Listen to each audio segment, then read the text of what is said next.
ቤተሰቦች እንዴት ናችሁ? ሰላም ናችሁ?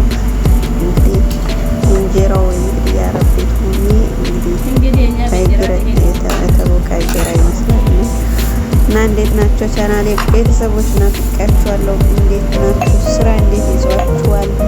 ሰላም ቆዩልኝ። በጣም የምወዳችሁ ሰብስክራይብ አዲስ ሆናችሁ ለዚህ ቤተሰብ ሰብስክራይብ ያረጋችሁ ቤተሰብ ሁኑ።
Did not